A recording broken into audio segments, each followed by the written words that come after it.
I'm thrilled to present to you the nasscom Technology and Leadership Forum Leader in Conversation Talk Series. Our topic of discussion is how will emerging tech reshape future of IT services? And we have just the right leader to educate us on this theme. It gives me immense pleasure to invite Leena Walavalkar, Global Head of TCS PACE. Leena, a very warm welcome. Thank you, Namita, and thank you for having me here. TCS PACE is a cutting-edge ecosystem platform that brings together three core elements of innovation: emerging technologies, industry alliances, and the crucial element of academia, all together onto a single platform for faster, more rapid innovation. In summary, the idea is to build cohesive global innovation platforms, and Leena has been at the center of it. So here's my little attempt to introduce Leena Walavalkar to you. Leena has more than 2 decades of experience in the technology industry. After her MS from Penn State University, she has been in the industry for almost 2 decades with almost 18 years in TCS. She's a TCS veteran. She's held a diversity of innovation-focused roles along her and is currently the global head of TCS PACE, where she has been actively promoting open innovation, providing technology foresight, and building co-innovation strategies. She has helped TCS build a vibrant ecosystem of innovators, customers, startups, and academia partners to explore opportunities at the intersection of business and cutting edge tech. Leena is a crusader of open innovation, as well as for women in STEM and diversity for innovation at workplace. Once again, a very warm welcome and thank you for giving us the opportunity to interact with you today. Thank you, Namita. So, Leena, jumping into our conversation today, since the beginning of this year, and if I may, predate it a little bit to the last 6 months of 2022, we've seen a lot of volatility, macroeconomics, inflation, recession, a lot of tech spend tightening that we have seen. But there's one thing that has continued to surprise us, and this has come out even in our conversations at nasscom, in the surveys that we do, and I'm sure in your client conversations as well, which is the appetite for global enterprises towards technology and more so towards emerging digital technologies. There is abundant amount of innovation that's happening. Despite uncertainties, companies are not shying away from putting investments, and investments have turned a lot more thoughtful, focused, and outcome driven. So my first question to you, what are your observations on innovation across the years, particularly during the pandemic? What have organizations been doing when it comes to innovating in technology? And if you were to compare the last 5 to 7 years, how do you think the next 5 to 7 years look in this space? Sure, Namita. I think if I have to share my observations, I think one thing that is most striking over the last few years is the pace of change. So the time it takes for a technology to emerge out of a research lab or an academic setting and become ready for scaled adoption has gone down significantly, especially in the last few years. The second, I think, is, if we look back a decade or so, I think there was technology powering certain aspects of business. But over the last few years, we've seen new businesses emerge that are entirely technology led. That was not something that we saw in the decades gone by. And third, I think, is the democratization aspect, especially with open source. I mean, a classic example being, what we are seeing with generative AI now. Millions of developers, techies getting early access to technology. That has really triggered a lot of innovation that we're looking at and, generated so many entrepreneurs. So the generative AI technology itself has crossed a threshold in just the recent few years from somewhere mid-journey to now where we are with ChatGPT. And it has certainly moved from, generating merely realistic looking, feeling output to a thoughtful, logical output. I think those are some very, very, pertinent observations that have been very hard to ignore. And these are not things we had seen in the decades before that. And I think the 5 to 7 year time frame you're talking about, I think some of these observations I think will likely continue in the coming 5 to 7 years too. Uh, but honestly, I think the exponentially accelerating pace that we see now, potentially 5, 7 years is also a very long horizon. Probably we can say with some level of confidence for the next maybe 3 to 4 years.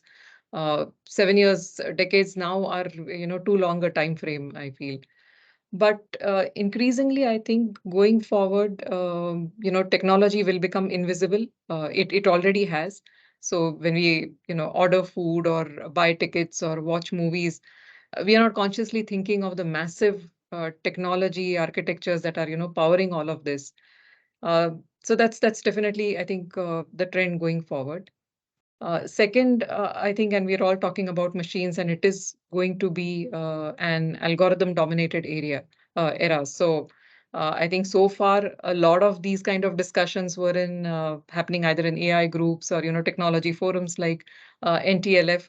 But now, since ChatGPT, now these discussions you see in the morning and evening news on your TV channel. So that's certainly something getting into the machine age. And at TCS a couple of years ago, we sort of called out the machine first philosophy, and we've been actively practicing that as well. So that certainly, I think, in the next 5, 7 years will take shape. Then there are a couple of other things that I think have been there in sort of some pockets, but will gain prominence. One I feel is on the data side, especially now with generative AI and all. I think data related technologies, particularly from a governance and management, governance, security, risk, privacy standpoint. I think there'll be a resurgence of data governance technologies, I feel. Again, focus on cybersecurity along the same lines, extending it to risk ethics and technologies enabling some of those, I think, will step up significantly. Cyber attacks already we are seeing on the rise by the day. And we need newer and newer technologies to, keep up, with the new threats to prevent, detect, mitigate them. Again, with AI in the hands of millions of developers, everybody's scrambling to access data. We can expect more of these, and these technologies will become very important. And lastly, I feel I see again that in happening in pockets, but a very conscious effort towards sustainable technologies. So the focus I feel in the next certainly 5, 7 years, but even going forward beyond that, will shift from making something cost efficient to resource efficient. When we traditionally talk about faster, better, cheaper technology, and of course the resulting product services, I think the question increasingly will be on sustainability. So faster, but at what cost to the environment? And when we say better, is it better in terms of utilizing less resources?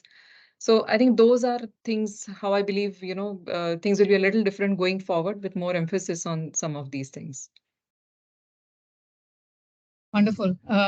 Leena, if I may have to summarize, you called upon the fact that there is a lot more speed to the delivery of the use cases and the outcome from technology. The GTM has really shortened, and what that really means for companies is rapid evolution of newer ideas. Probably the shelf life has gone down significantly, right? And that puts a lot more impetus on having the right kind of business model, having the right kind of service model, especially when we translate a lot of this movement to our own industry, to the IT industry within India. So, what do you think would be the impact? How would the IT services industry shape up and respond to this evolution? I think we need to look at the impact holistically. So, first, let's see the supply side, how we build those services, the technologies that we build those solutions and services on. Second is the workforce that builds it. Third, the workplace that they operate in, the work environment. And then finally, how they are delivered. That's one aspect, the supply side. And then, of course, there is the consumption side. So how are these services consumed, and, what is changing there, and hence the impact. So on the supply side, I think massive changes in the way the services are created, the code generation with generative AI, cloud already has kind of brought about a transformation, all the way from infra to applications, decentralization through blockchain, and so on and so forth. So uh, generative AI kind of technologies now we'll see, getting embedded in products too. So let's say products like Adobe, for instance, that will translate into, how digital marketing services get delivered and get created. So a lot of that will change. So definitely massive changes on the technology front that impact the services industry. On the workforce, the skills and the talent, again, there we are seeing, already gig work, that surge of open source that I talked about. So that is another impact. Then we are also talking about a hybrid workplace, but now I think with that whole human machine loop, I think we are going to see a hybrid workforce too very soon. So a lot on the supply side from an impact standpoint. And then on the consumption side, I think the expectations of our customers are changing as their end consumers and their expectations also change. So delivery of services at speed and ease, superior experience, personalization. I think these have been sort of going up over the last few years, and the bar keeps raising. So that is going to change. Fortunately, technology itself has created a level playing field. So if you take the example, a very India-specific example, if you take digital payments, right in India, and how far ahead we are, and the services that are built around it, just a unified payment system and ease of payments has opened up so many opportunities, right? So these kind of new opportunities and new services will also emerge in addition to the impact to the current ones, I feel. Very interesting. And very rightly, I think you mentioned the idea of thinking through technology innovation and responding to it through massive scale infrastructure capabilities. So let me bring this question a little closer to you at home. How is TCS looking at innovation? What if you were to help us understand the kind of innovation demands that you would have seen in the last couple of years, ever since there's been a rapid realization that digital is probably the best way to sustain and build resilient businesses. What kind of demand have you seen? And from where you are coming from, you've seen the entire journey, of the ecosystem coming together. How do the different players come together to make this happen? Sure. So, no, I think the point you made a couple of years ago, there was a lot of emphasis on digital technologies and adoption of digital. I think over the last few years, especially accelerated by the pandemic, that kind of has become a given. So the innovation conversations, the kind of exchanges that I see at pace, the kind of demands that are coming in from customers, I think have already elevated to a much higher level. So I think there are a lot of, from an innovation standpoint, very complex business challenges that are being shared. Uh, the complexity comes actually from the interplay of technology and business. And even within technology, it is usually convergence of multiple technologies. So just to sort of give you a feel for, what sort of innovations happen and the kind of conversations we have with customers. So most of our customers and the engagement and the follow-on opportunities that it leads to is increasingly with an eye on the future. So many of us come to us because they see changes in the environment, the trends, the technologies, the macros, and they want our help as a trusted partner to really understand, what implication it is likely to have on their business and their industry. So there we have our, futurists at pace, paint various scenarios for them and the possibilities, and that becomes a starting point for the innovation, pipeline. So here, quite often there is no clear vision of where they want to go, but that becomes an outcome of a pace engagement where we show them the path and we sort of help them get there. Then there are other kinds of innovation conversations where customers, come and strategize with us on reimagining their business or their industry. So the way they do business today and, how to redefine that. So take recruitment customer, in the recruitment industry, where they have come to us looking for, what is the impact of technologies like robotics, AR, VR, AI, how is that going to transform their industry, their business? And then there are customers who come to us with a vision. that they have. They lay out their business strategy, and they need a very different approach and help to translate that into a concrete plan. An innovation strategy or an innovation portfolio typically emerges out of that. So they seek our help in building that innovation strategy, and how to build that portfolio, rationalize, how to balance investments across the short term, medium term, and long term, and then fleshing out some of the ideas and challenges that make up that portfolio. Uh, and then the third category is where they sometimes come with a ready set of ideas and they just want to sort of implement them in the best possible way. So their execution is more of the focus than planning. And speed is of essence. So time to market is a big driving force there. So we increasingly have these kind of conversations at pace.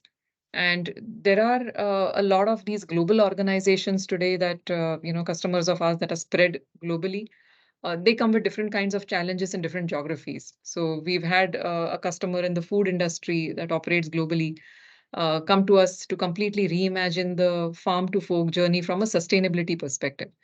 And those are very different kinds of sort of innovation conversations and innovation projects that get spawned from that.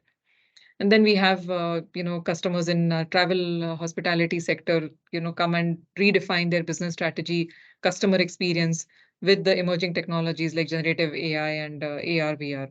So there are a lot of such interesting engagements that we have. So all the way from, I mean, quantum in financial services to, data sharing and data monetization strategies in public sector, lots of complex, very challenge, very high level asks. So there is never a dull moment for us at Pace, and my team, the Pace team, wakes up every morning knowing that there will be a challenge thrown at us today that we have not seen or heard of before.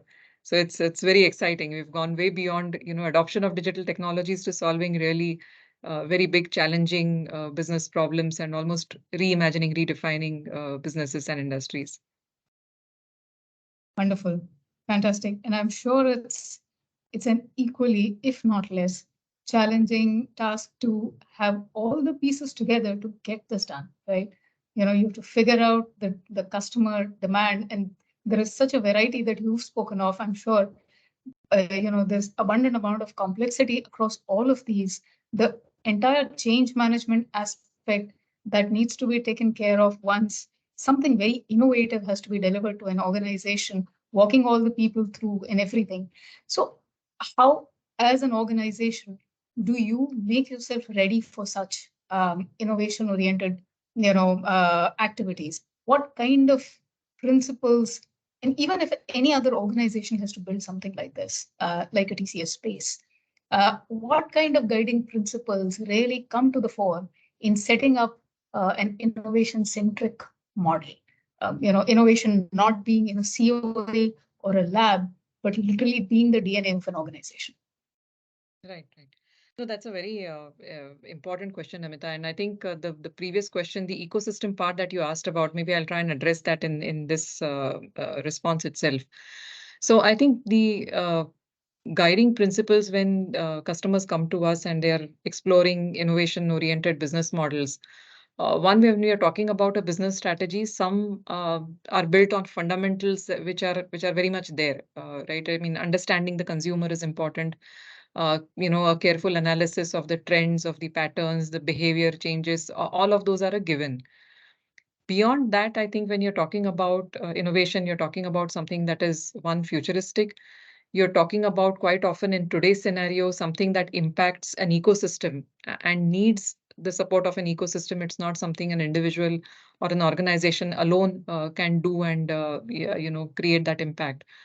So there, I think taking a very systematic approach towards one, understanding their consumers, their business strategy, and then developing a sound innovation portfolio and innovation strategy that will help them accelerate a lot of that and reach their end goal much faster is very important.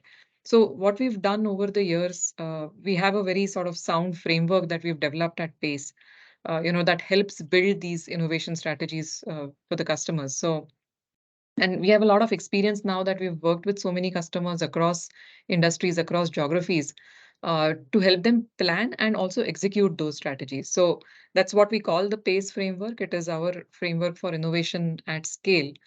So typically, what happens is that there is a planning phase, and it is a very involved exercise where first it has we need some sort of a foresight function, some entity that we support them with, or get from their organization to collaborate with us. We have futurists in our team who actually understand and visualize the future possibilities, analyze, a lot of factors that are affecting it, the volatility and the uncertainty that, is there in today's environment, and actually lays out a bunch of scenarios and weighs options with respect to risk and impact. And when designing these strategies, I think when we are ideating, it is very important to talk directly to the stakeholders, the end users as well. And more often than not, like I said, the stakeholders are a part of an ecosystem. So getting insights from all the players in that ecosystem is very critical.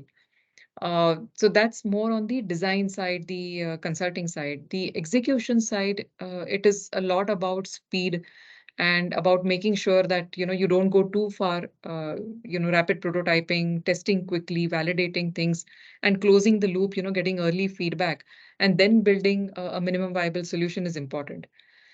The last aspect that we keep in mind and sort of offer as almost like a guiding principle is, uh, once you define a business model, the agility is very important because these business models often evolve over time. So the flexibility to go and change that, and that again, I think to your earlier point, involves it's a change management exercise, right? How does a products company today that is steering towards servitization become a services company? Typically, a products company is a few levels removed from the end consumer, right? So when you're into services, you're dealing directly with the end consumer. So many of these things, business model changes, end up being organizational change management, challenges as well. So we do provide that kind of guidance also, and that's sort of a part of the overall conversation we have, when customers come and open up for these discussions at Pace. And last, but very important aspect uh, is the value aspect, or the business value linked to many of these strategies and these ideas. So I feel value measurement and value realization, and in the context of risk, and especially with the kind of technologies that we are looking at now, I think these are often overlooked in innovation projects. So at Pace, we try to bring that in the planning phase itself. So those are sort of some of the things that we do keep in mind when helping customers. Very, very informative, Leena. Thank you.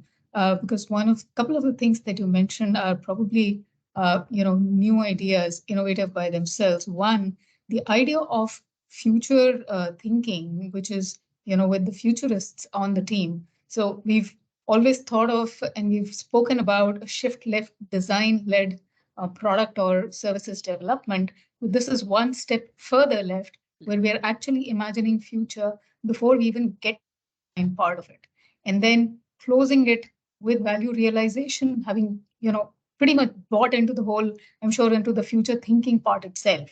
So makes for a complete loop, an iterative loop of innovation that is fast, which is very fascinating. But here is something that I want your perspective on, and probably some of the final discussion points for today, where we're looking at emerging tech in a very, if I may say, loose regulatory scenario. There are risks associated with the big bets that the technology companies are making. Regulations are generally, following, and sometimes, as we've seen in the case of generative AI, a particular European country banned it, lifted the ban. So there's a lot of flip flop, and it makes innovation a very risky bet. Uh, in your perspective, and because you've seen it for such a long time, what are some pragmatic ways or approaches to think about innovation, work towards an innovation focused business model, and make very pragmatic choices? I know you mentioned some of them, but if somebody has to look at the current environment, and also with cutting edge, the environment where regulations are a little less clear, how should how do service providers go about thinking or planning towards innovation, and what can the broader ecosystem do in order to enable that it's less risky, the bets pay off?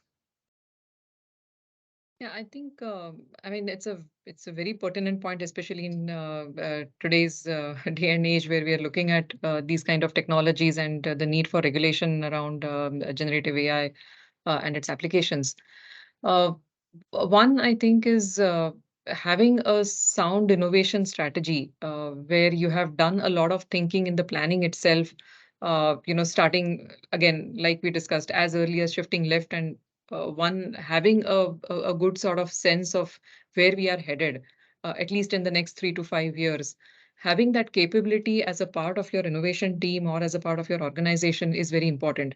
So a couple of years ago, we would have to convince customers on the value of, digital value of cloud.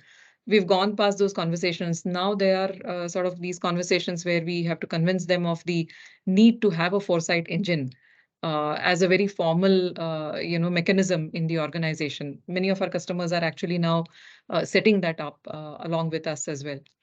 So that sort of is important. As a part of that innovation process, again, the acceleration speed, etc., is important, but establishing those boundaries is also very important.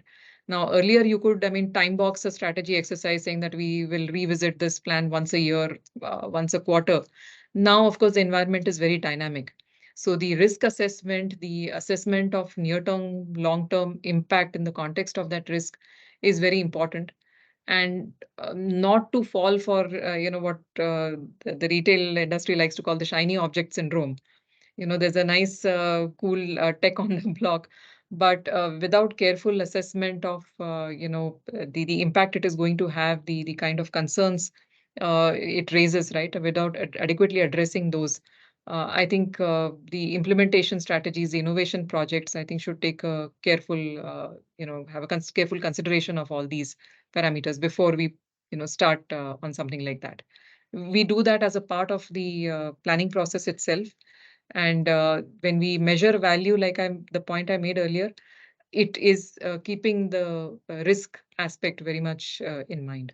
And that's what we advise to our customers as well. Great, great. Fantastic points. If I can summarize our conversation today, in a very, very well-timed conversation, Leena, thank you for all the insights. But we are in a time when emerging technologies are rapidly evolving.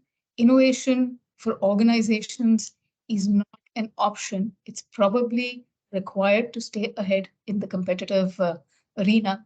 But I think our discussion today was wonderful about how organizations can be very pragmatic, timely, and focused in terms of the kind of innovation they want to bring together with the right kind of ingredients within their organization to pull innovation off.